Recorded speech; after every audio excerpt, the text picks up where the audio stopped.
Hey everybody, I just wanted to go over something that I feel is really important, which is progressions. So a lot of times maybe you join a group fitness class or you do the Peloton at home workouts or something like that. There are some movements that maybe just don't fit what your body is ready for yet. Especially those of you who maybe haven't been working out for a while.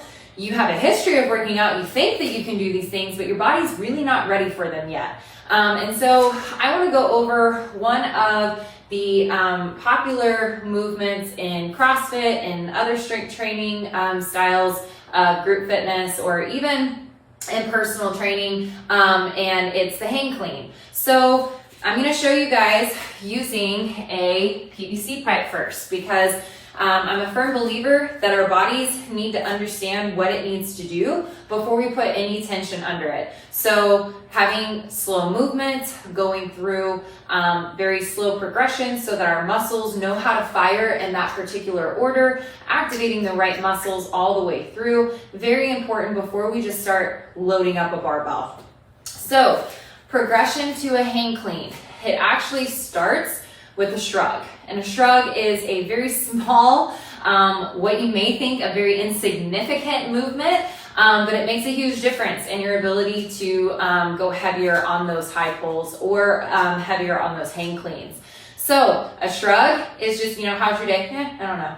That's it, okay? So shoulders are coming up to those ears and dropping back down. Some of you may have been taught to do this, where we pull back, almost do like a reverse shoulder circle. Not necessarily. We just want to be activating our trap muscles, and that can be done by just pulling those shoulders straight up and coming right back down. So side angle, straight up and right back down, just working those trap muscles.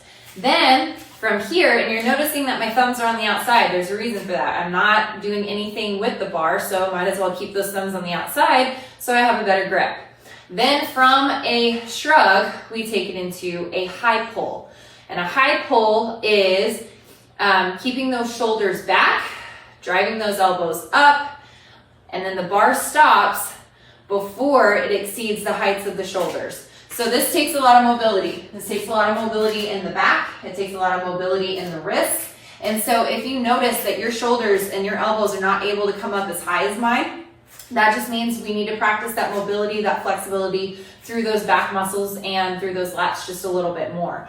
So if here is as high as you can go, right now that's as high as the bar needs to go. We don't need to rotate back, drop those elbows, and try and get that bar up to a particular height. It's all about how high your elbows are able to go as to how high your pull needs to be. Now again, I said shoulders stay back and down. That's because we're not doing a shrug as we bring the bar up. Lock those shoulders in, back and down, drive those elbows up higher than the bar, and then we want it to just kind of be hanging in these fingers. We don't need it to be in our thumbs at all. That gives us a little bit more wrist mobility.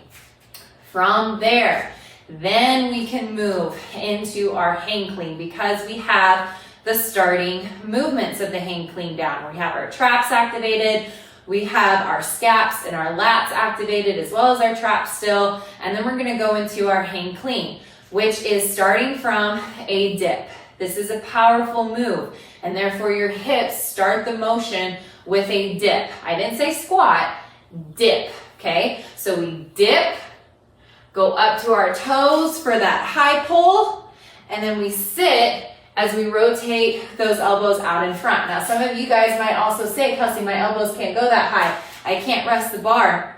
That's mobility.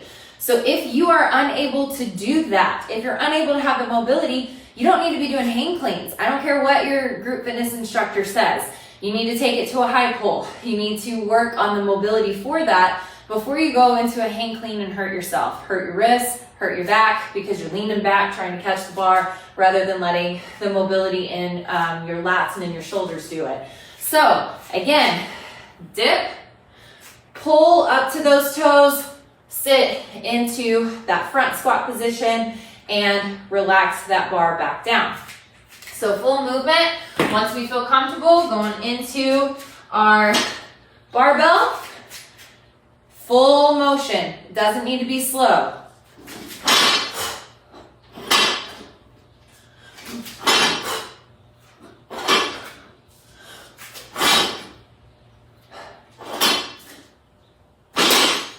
Thanks for watching. Follow me for more tips.